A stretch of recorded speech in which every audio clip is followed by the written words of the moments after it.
But after the shoot in her studio, she received a letter from him that surprised us all. So, did you read that first opening line? No, you want to? I read, "Dear Grandpa, I guess in the letter, he states that their relationship is over, and that she is no longer a member of their family. Most of my family adopted you as a niece or a cousin. Because I was in this film, it has made Grandpa, upset to the extent that now he's going to say I'm not his real granddaughter." In this picture of Grandpa and us as little girls here, I've spent months and years of my life at his home in Omaha with just my twin sister and I. In spring break, we would go and visit him, and we would stay in his home, and it was just us, and we spent so much time bonding as his grandchildren. Money is a part of life. You have to make money to live. And so, but I think that when that element of necessity is taken to an extreme, there's an imbalance there. And with that monetary imbalance comes an emotional imbalance. At the same time of Nicole's struggle with her grandfather, Warren Buffett came out and announced that he was giving a majority of his fortune to charity. I asked Nicole how she felt as the world celebrated his generosity. I feel that who my grandfather is publicly, as a public figure, and who my grandfather, Warren Buffett, is as a grandfather, as a father, as a brother, as a son, are two completely different things. Warren Buffett's reaction to the film ended up in the newspaper. My family started to get nervous, and they called me in for a meeting with my father and his financial advisor. Jamie, I don't agree with the thesis of your movie. I don't respect the way in which you documented it. I don't know that you're right. I mean, I think this movie's taking a good direction. I think so far I've learned a lot, and I think, if anything, what I've seen suggests that some of my original thoughts about it were on the right track. And I don't understand why your resistance would be so severe. I mean, if it's not a threatening thing, then why are you reacting this way? No, Jamie, I'm not freaked out by the project. I'm disappointed in what you've conspired to do with it. Jim, you think Brian's right?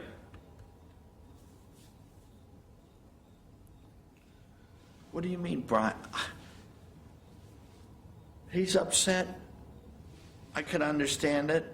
I'm not sure whether he's right or wrong, but I feel like this movie is a good idea, and I feel like I've got to go forward with it either way. I can't take any more. It's too much for me.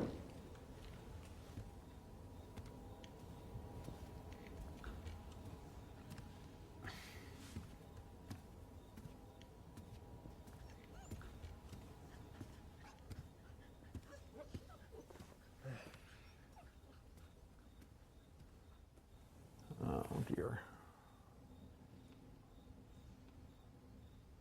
Well, Brian, I don't understand why. I'm human. I get pissed off when you say, okay, fine, I'll go do my homework, and you don't. I don't need it. It's a pain in the ass. You're behaving like a little arrogant trustafarian. Come on, give me a break. I'm not surprised that Brian is upset with this movie. His job is to ensure that members of the 1% keep getting richer. And for him, the growing wealth gap is an indication that he and people like him are doing their jobs. But not all rich people see the growing wealth gap as a good sign. For some, it's a problem that needs to be reversed. People who have been enabled to accumulate very, very large wealth have an indebtedness to society for having made that possible. They live in a place which generates individual wealth. The creation of the microprocessor, the human genome research, the internet, none of those things would exist but for the $90 billion that the federal government spends every year on basic research. People don't really see the role that the use of tax dollars plays in making our economy so vibrant. Hold on. What if we had a slightly more aggressive tax system and supported the bottom. You would have less growth, and the bottom would be poorer, would in the end up worse off. You would do harm, not good. Look, people don't pay those high taxes. They find ways of getting around it. And you're never going to be able to stop them from finding ways to get around it. I mean, I think there's definitely merit to that, and I certainly wouldn't advocate socialism.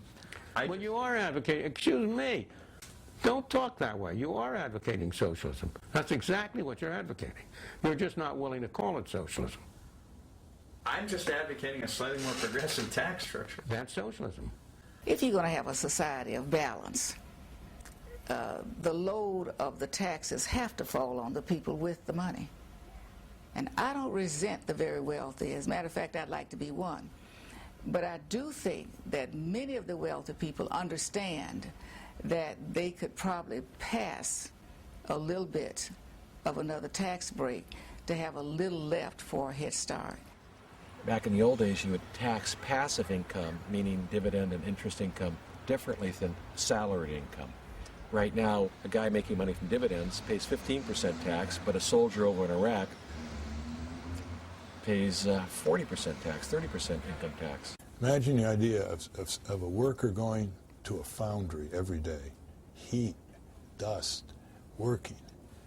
Imagine a society that says to that foundry worker, you're going to pay more share of your income in federal income taxes than the multi-millionaire is going to pay on his or her dividends and capital gains. Entrepreneurs and small business owners are also singled out for punishment by the estate tax, better known as the death tax. When you die, if your assets flow to your descendants, then the descendants that receive it are required to pay a tax on that transfer. The estate tax in itself is really, to me, anti-American. It is a redistributionist type tax because that money has been taxed and taxed and taxed all throughout your life, and then they tax it again. Taxes on estates are criminal, and are unethical, in fact. The estate tax in about 5 years will only apply the federal estate tax to about 4,000 estates, the real rich estates, 10 million and above.